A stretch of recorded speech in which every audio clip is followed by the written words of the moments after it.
going, guys? This is Steve, or Sojin on the forums if you frequent the forums.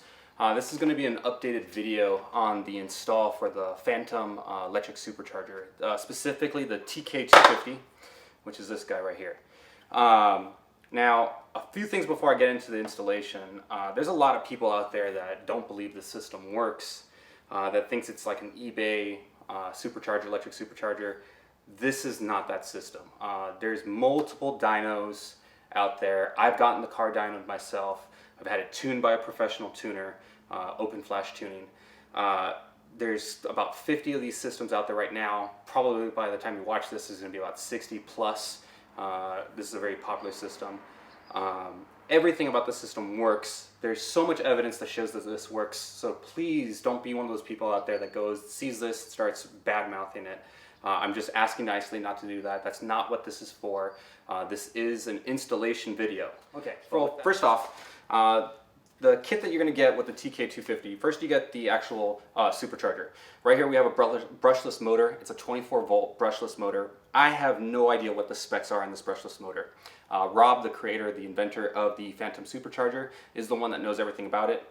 I'm not going to give any information, even if I had any. All I know is it's a brushless motor and it works great. It spools up to as fast as it needs to produce about 5 psi max on the FRS or BRZ. Next up we have the actual controller for the brushless motor. This is a dump pack battery pack connector, which is, I'll explain those batteries in just a second. There's a fan connected to it.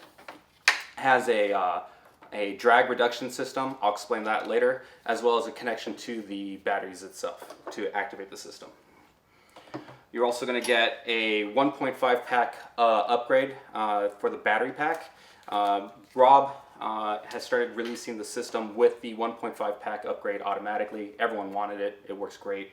That's what this piece is for. We're going to have a battery holder for the top portion of all the batteries. There's a total of 5 batteries that you're going to be connecting in the car. A battery cover. We've got the activation switch here. It's like a NOS switch that you're going to put on the pedal. This is only a full throttle supercharger, and I'll explain that in just a second as well as the voltage reader and the wires that connect to the system to the controller. And then he's also going to throw in a very, very nice battery holder. It's actually a really nice setup here for the battery holder. Way nicer than what actually Subaru gave me. This is the battery holder right now. I'm going to put that aside. Now, all these batteries we up here is the actual entire system. First up, we have 2 dump pack batteries. That's going to be the PS12180NB. There's a 12 volt battery. We're going to have 2 of those. We're going to actually wire those in series for the system. Then we're going to have what's called the half pack, and these are actually half size batteries, 2 of them, and we're going to wire these in parallel with those other 2 batteries, so that way we actually get a little bit more amperage available for the system. Actually kicks up the system quite a bit. And then we have the starter. Now, this is actually our starter battery, and if you look at this is a lot smaller than the one that you would normally get. This has actually been tested in Canada, where Rob is actually from, and multiple winters. I believe it's Calgary, but if I'm wrong, I'm sorry, Rob. There's been multiple winters that they've tested this, and they haven't had issues. But like any other battery, it's going to take a few more cranks when it's cold, and I haven't heard any complaints on the forums either. So those are the 5 batteries. Now I want to get to what I just said about the full throttle, what that means. This system is not an always-on forced injection system. This is a system that is only on when you push full throttle on the pedal. That means all the way down, okay? When you do that, the system activates. So it actually spools up and it activates almost instantaneously. It's about a 500 millisecond delay in that system. 500 to 800 milliseconds delay. Almost instantaneous. And you can feel the kick right away. Torque, immediate. Horsepower, immediate. It's like a swift kick in the ass. And because of the way that system's set up, because it's only on full throttle, it allows the system to charge when you're not actually activated. That's how you do that. That's why you have these dump packs. There's 4 dump pack batteries in total. The reason that they exist is so that it charges up the battery when you're not on full throttle, and it's available charge when you push full throttle. So it's not actually draining the the battery system. It's not draining the charging system while the system's activated. That's what's special about this. Now, with that being said, a lot of people go, well, wait, how long are you going to be able to actually activate the system for? Based upon the TK250 and the 1.5 dump packs, you can get approximately 90 seconds straight of charge. Now, some people might be thinking to themselves, wow, a minute and a half, that's it? How can you actually go full throttle for a minute and a half without being on a racetrack? It's almost impossible. On the street, I've never had an issue with charge. It's almost instantaneously available, and when I let go of the throttle, it actually starts charging immediately. 5 seconds. You let go of the throttle, within 5 seconds, the entire system's completely charged. It's pretty phenomenal. This is an incredible system. Best bang for your buck. Everything about this system, I think all in right now, what I'm in for the system with the tune that I bought and the system, I'm in for about $2,100, $2,200. And the gains are huge. I think it's about 80 foot-pounds of torque and another like, I don't know, 70, 80 horsepower. I don't know off the top of my head, but it's on the dyno sheet, and I'll show it. Here it is again. There it is. I mean, the system is best bang for your buck. Everyone that's driven in the car, everyone that's bought the system is amazed at what it does. You can believe it or not, it's up to you. That's all I'm going to talk about the system. Now I'm going to go ahead and start doing the install video. Hopefully you enjoy it. Hopefully it's helpful. We'll go from there. Thank you very much. So the first thing we need to do is actually set up the batteries. We have to actually tape them, wire them up together. So that's the first thing we're going to go ahead and do. Now if you look here, we've got 5 batteries that we're going to have to end up doing some work on. And at first glance, that seems like a lot of weight. I went ahead and measured the weight of these batteries as well as the stock BRZ battery. The stock BRZ battery came out to be about 33 pounds, about normal for any normal battery. The weight of all these batteries together came out to be 48 pounds. So we're looking at a 15-pound gain between this system and the old battery. Not really that much when you compare it to a full-time forced injection system. So it's really not that bad. So the first thing we're going to need to do is tape up our dump packs. Now, what we're going to go ahead and do is you want to put the name side of the PowerSonic towards each other, so that way we have actually a red, a positive, and a negative right next to each other. And what you're going to want to go ahead and do is get some like duct tape, electrical tape. I've used electrical tape in the past. I'm going to be using duct tape this time. You know, any type of tape that's going to be sturdy, and you're going to go ahead and tape these together. So we're going to go ahead and do that. And make sure you keep it straight.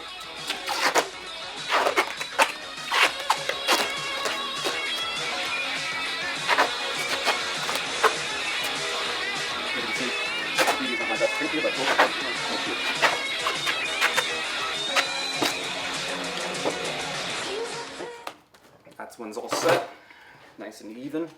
Now these next two, what we're going to want to do is have the terminals actually facing upward, and we're going to tape them like so. So we're actually going to go around this way.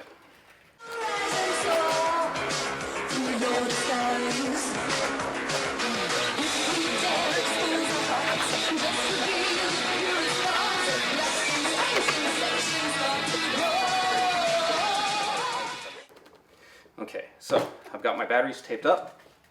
Now, what I'm going to go ahead and do is follow Rob's instructions here to make sure I don't miss anything and make sure that we do this correctly. First thing we're going to need to do is actually, I've already done it because I've already have the system installed. We're going to need to twist upwards the terminals. Normally they come down, they're facing downward.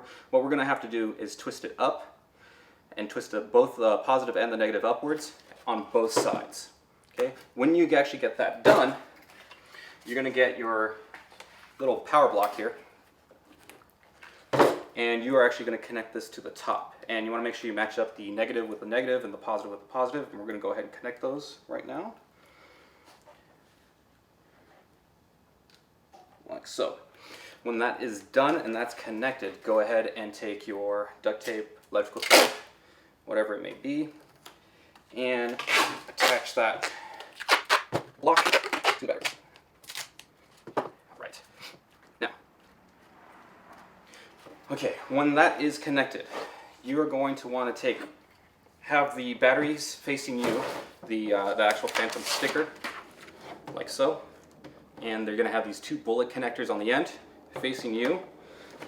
And you're going to want the positive on the right here. Actually, it doesn't matter. When you rotate it, it's going to be the same. And you're going to want it facing each other like so and put it together. And what you're going to want to do is wrap the tape around the top of it.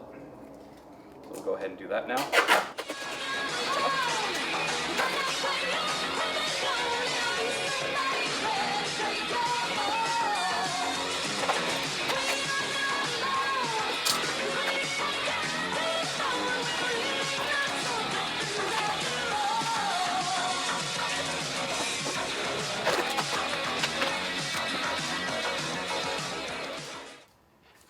Okay, there we go. All right, that is now done, and we have one big power block here. Perfect. All right, next what you're gonna wanna do is go ahead and grab your dump pack connector here. And this actually will go straight to the system. So what we're gonna wanna do is go ahead and connect our negative to our negative, our positive to our positive, and connect our bullet connectors. Now what's special about this is our batteries actually come with the connectors, so you're going to use the ones that come with the fasteners that come with the battery to go ahead and get this set up. Let's go ahead and connect that right here and use the supplied bolts with the battery. Okay, as you can see, so your fastener should look like this. Notice how the wires are actually pointed towards the center here. It's very important that you keep it that way. Wire is going to go like this. Now I'm not going to tighten my positive all the way down right now because I'm going to need to attach my auxiliary charger like that. So if you're doing the auxiliary charge add-on, make sure you keep that just not like loose, but just enough to make it easier to take off.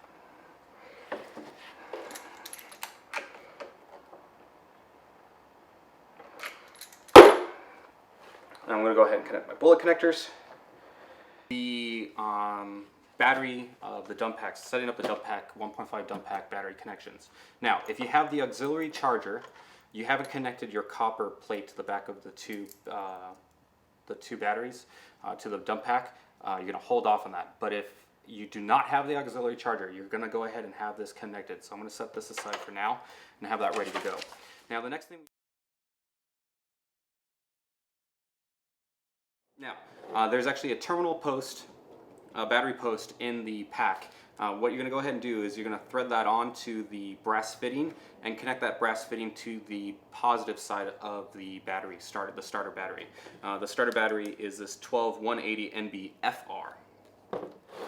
On the other end, what we're going to go ahead and do is you should have a negative terminal post like so for the battery. And what we're going to go ahead and do is actually connect this to the back side here of the battery, and this is actually going to swing behind it, and this is going to be on top of all the batteries like that. So we're going to go ahead and connect that now. Again, working with electrical connections, so you're safe with that, and you what you do that. On this connection, you're going to use a metric 8 wrench. We're going to connect all these posts with an 8. Music filter on the right. So there we go. Okay, so we're all set. On this terminal post, make sure you crank it down an extra quarter turn. This is brass, so be careful. It can strip easily. So now we're going to go straight to the car. We're going to go ahead and disconnect the battery, and we're going to start working and remove the battery and the old tray. And then we're going to go ahead and start removing the air box and the air intake. So let's go ahead and start working on that. Okay, so what we have here is going to be the actual air intake here for the car. Now what I've already done is I've removed the cold start tube here. It's just a clamp that you're going to need to use some pliers on to slide it out. And then I've already removed the actual two clamps that hold it to the throttle body and to the air box. These clamps are actually held in place with a Phillips screwdriver. Go ahead and just remove those. And also what I've done is I've actually removed it's the sound generator. The sound generator goes from the air intake, and it goes across and up and over here and down below. You're going to have to get rid of it for this install air intake. And I'm going to go ahead and do that now. You just slide it out from the throttle body and crank it out. It's nice and easy. I've already removed the clamp, so it makes it a lot easier. The next step actually requires actually removing the air box completely.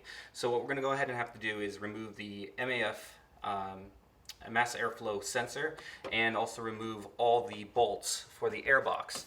Now there is actually a bolt here, a bolt down there, you can see it right here, and also you're going to have a resonator from this part all the way to about right here. There's actually a resonator that fits right here. That resonator we're actually going to have to remove. And per Rob's instructions, the Phantom's instructions, there is actually a rivet here. When you remove it, there's going to be a rivet. I believe there's 3 rivets on the setup. Rob's going to give you a nice cap here to put on top of the air box, as well as a clamp here. Now, what you're going to have to do to remove that resonator is actually drill out the rivets. I recommend using a small drill first to remove that. To remove those rivets, and then go with a little bit bigger one. This is really one of those situations where slow and steady makes all the difference in the world. Please take your time. Those rivets get really hot, so be careful when you're removing it. I don't have the system. I don't have that resonator anymore, so I can't show you how I removed it. I apologize. But just take your time and you'll be fine. So you have 3 bolts, 1, 2, and then the third one down below. You're going to pop out the resonator after removing the mass airflow sensor and drill out those 3 rivets, 3 or 4 rivets, and you'll be safe. Mine I didn't do a perfect job on, and it's fine because this cap will cover up all those issues that you have. But just make sure you take your time.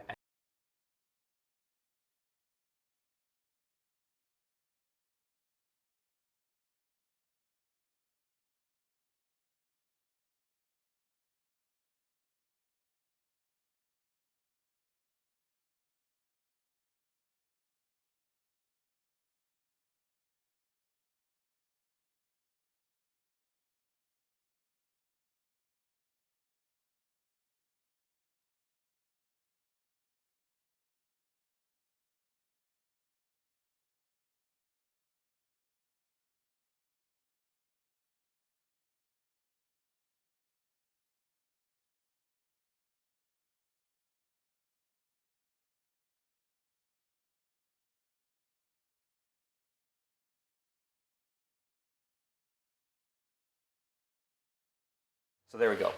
Now, this next part's pretty important. You're going to go ahead and have to make sure that this is lined up correctly. And the reason why this is important is we want to make sure that this supercharger is actually lined up both across the car this way, let's call that our Y direction, our X direction across the passenger to driver's side, and then also in our Z direction. We want to make sure that this is lined up nice and straight up and down. So when you're right before you tighten these bolts, you're going to want to make sure that this is kind of twisted correctly so that this is all nice and straight. When you actually have it in a good position, go ahead and get a number 8 connection. It's going to be an 8, and go ahead and tighten it down when you have it straight. And as you can see, I like to work on the air box end first. Don't over tighten this screw, otherwise that'll flatten your air box, and you are good to go.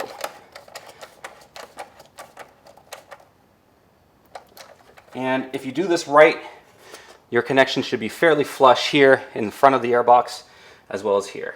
And we're looking good. And I'm just going to go ahead and check all my connections here.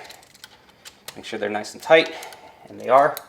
Let's go to the next step. Right here, you're going to want to remove from the cold air start the elbow that is here normally, and you're just going to use a straight in to the supercharger here. So make sure that you remove that, tighten that out, slide it in, and tighten it down right here. And it's nice and easy, no problem.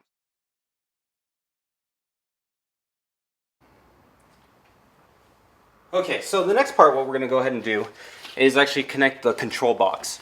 And the controller is going to control the motor, and as well it talks to the dump packs and to the sends a voltage reading to our reader inside the car. Now, to connect the control box, there's a nice little hole right here in the hood of the car. It's as if it's there ready for us. There's going to be a bolt. Now, what you're going to want to do is slide the bolt underneath, and there's a rubber grommet like so. And you're going to slide that on top, And Rob did that for us so that it's easier to hold that in place. Then go ahead, grab your control box. Now you should have a rubber tube that came in the kit. That rubber tube is for our DR system. Now what the DR system does, it's a drag reduction system.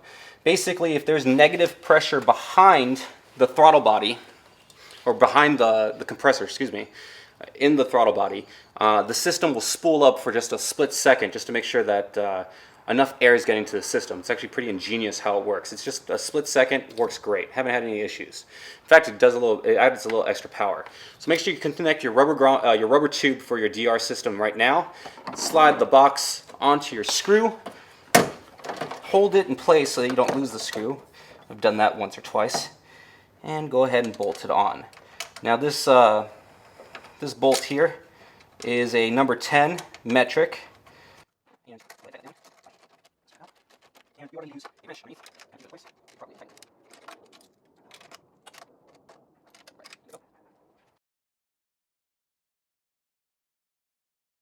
Okay, as you can see, I've already removed the battery. I've also put Rob's provided, or the Phantom's provided, battery tray on the bottom.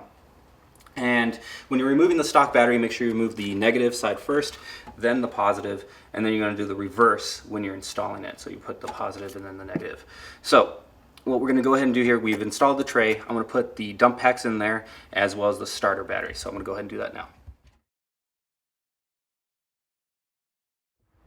Okay, so if you did not purchase the auxiliary charger, you're going to already have your copper bar attached to the back of your dump pack batteries right here.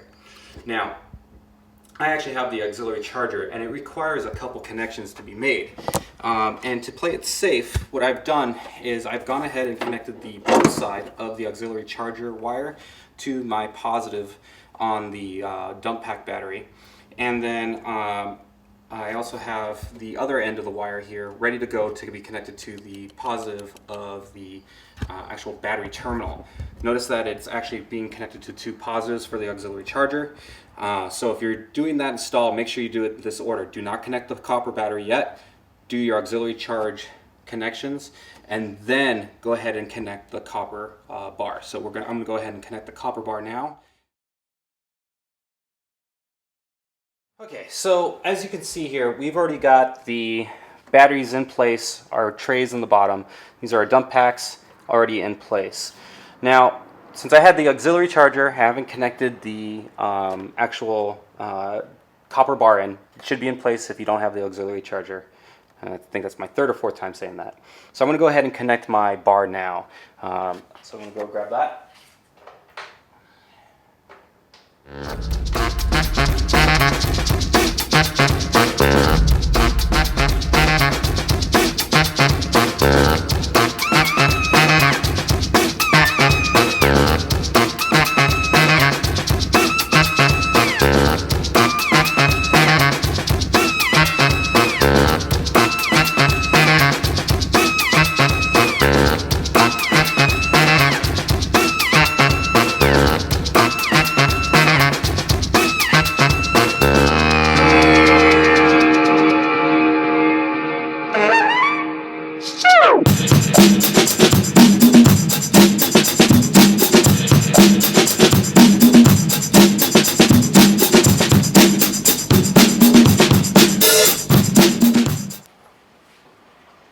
Once that's in, go ahead and let's clamp down our battery. Go ahead and slide this back here and go ahead and get that clamped down. This is the stock clamp.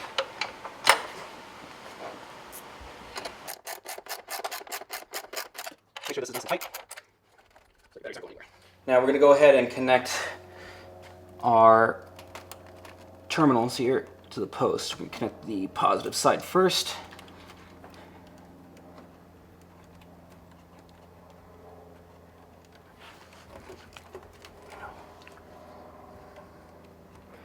And the negative side next. All right. Now from our controller, we should have a positive and negative wire like so. This actually goes to the controller, has nice rubber, these nice eyelets, and these are going to connect to either side of the battery post like so. So I'm going to go ahead and do that now.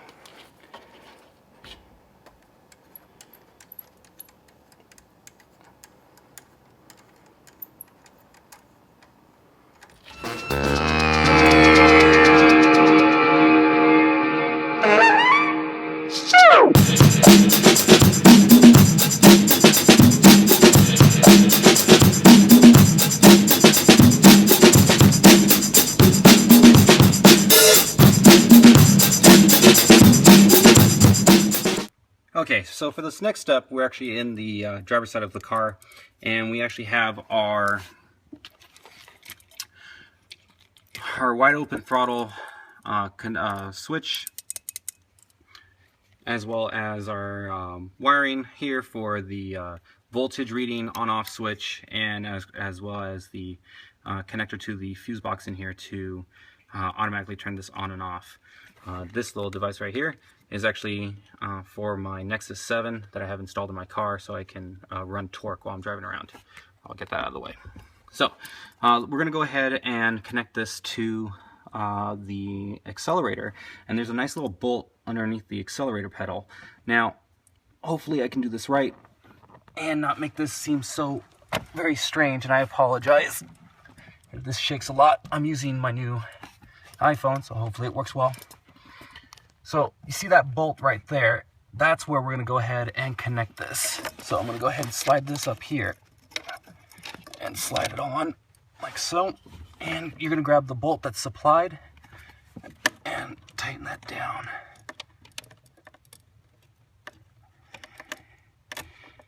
Now I need two hands, so I'm going to go ahead and connect that right now. So you can see how it kind of is going on there, and I'll get that connected. And that is a number 10 bolt as well. Okay, so when it's installed, it should look like that, so that when you push down on the accelerator, at about 70% down, it activates the switch, like so. Okay, next step. Okay, so what you're going to want to do now is remove these two, both on the driver's side and on the passenger side, these lower panels. They just pop right off. And what we're looking for here is this little passageway, and I apologize that again it's shaky, and you can see how it goes through from this side to the other. You just want to be very careful when you slide the wires through. You're going to be sliding through this connector right here, all the way through there. Okay, now on the passenger side, it actually came through pretty easily. Didn't require any effort here, so I'm going to go ahead and pull this through. I'm going to slide it underneath the carpet here, so it looks a little nicer, like so. And notice that I'm grabbing from the wires, not the connector. That is actually the worst part. Grab some more wire here. Like so. Now, the next part requires a little bit more finagling. You should see this right here is the sound tube. That's where the sound tube used to come from. We're going to go ahead and run our wires into there and through the firewall into the engine bay, and that's going to go straight to the controller. So I'm going to go ahead and do that. I need two hands. Okay, so this is looking at the firewall right next to the battery, and you should see the wires coming out right there through the firewall. And we're going to go ahead and grab these and pull these through. Okay, so you can see our wire coming out from the firewall there, right above the overpipe. Now, don't leave too much slack there. You don't want that heat of that overpipe to melt your wires. So you can see I left the shielding on, the plastic shielding here, on the wire down below, all the way down to the firewall, so that way it has protection. And then up here, I had an extra piece of this wrap here, so I went ahead and slid my wire into this wrap with the wire that's leading towards the terminal. So this is the controller wire, and I follow that back all the way to my connector, and I've actually connected it to the controller. So now I'm going to go back inside and finish my connections on the inside. Okay, here I am back in the passenger footwell. Now, I went ahead and removed this cap screw here with the carpet, and what I'm going to do is slide the wire behind it and tighten that down so you can't even see that we did any work in here. Alright, I went ahead and attached my plastic piece here, and as you can see, can't even see anything in here on the passenger footwell. Alright, so I'm going to go ahead and connect my my wiring, my electric voltmeter, and also the auto start off with the power. So I'm going to go ahead and do that now. Yeah, now if you're looking at your clutch and your footrest here, if you go ahead and look upwards, so I'm going to mimic that right now, you should see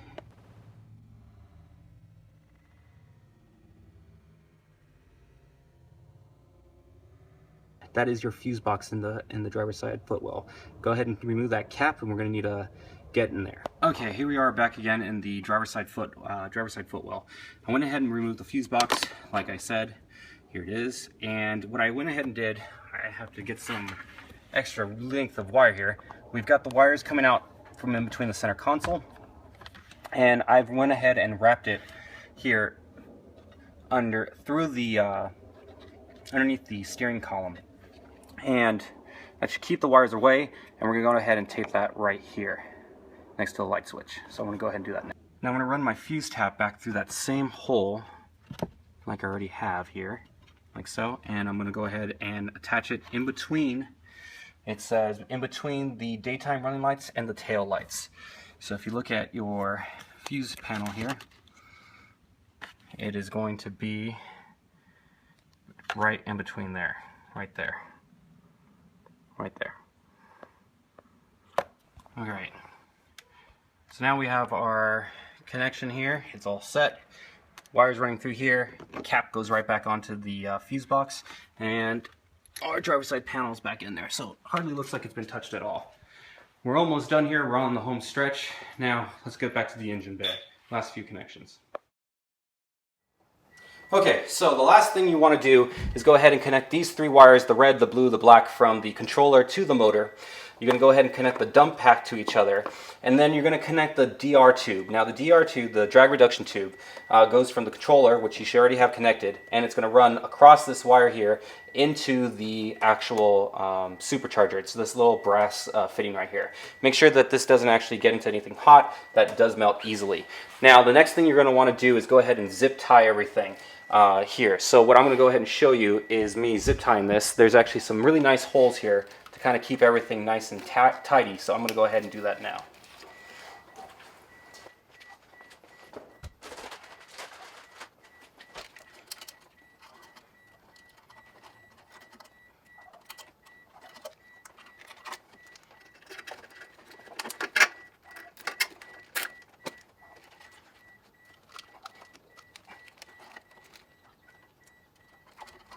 Okay, as you can see here, I went ahead and zip tied it to here, zip tied it here, zip tied it here next to the controller, and as well as here.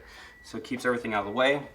Plus my wire going down to the firewall is away from all the heat areas, and it's zip tied down there as well to keep everything nice and safe. Next up is the sound sequencing. It should sound like when you're starting this system. Okay, so I'm going to go ahead and start the car without actually turning it on. I'm just going to put it in the on position, and you should hear the engine, the motor turn on.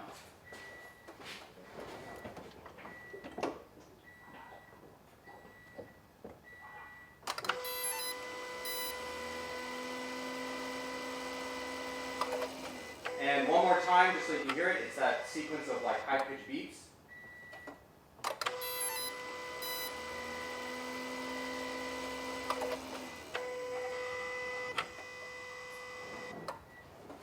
Now, if you hear it constantly beep, it's possible that the drag reduction sensor actually is stuck. If that's the case, go ahead and remove the DR tube from the throttle body here. Go ahead and twist it off gently. And what you're going to do is blow and suck into this tube, like so. And then slide it back on, and that should fix it. Okay. Now the car's on, the system is on, and you can see it actually charging there. It actually went up 0.1 volts there. Now, on normal use, when you're just sitting here and it's not too hot, the system should be reading 28 point something volts. It could be anywhere from 0.1 all the way up to like 0.8, 0.9. It should be 28 volts point something. Now, my last actual reader here actually only read like 28.2, 28.3. This one's reading 28.6. So obviously there's a little bit of variance in these voltage readers. Now, if it says 28.6 and you're just sitting there, everything's running perfectly, no problem.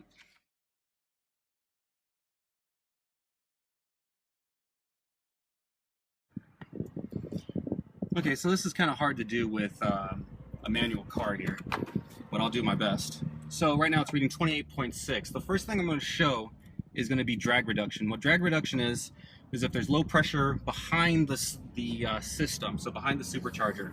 So it'll be like under high acceleration without actually activating the system. So I'll show you that right now. I'm going to try to accelerate without, whoops.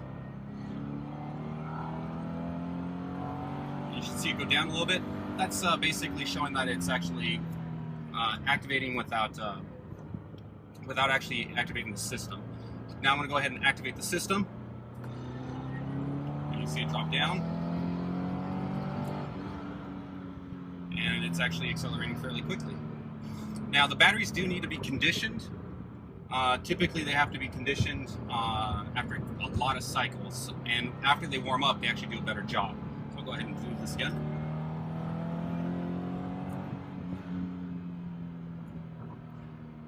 And that's it. I would recommend moving the switch in a position where you can actually go to full throttle without actually activating it. That's about 70%. And so I add a little bit more than that.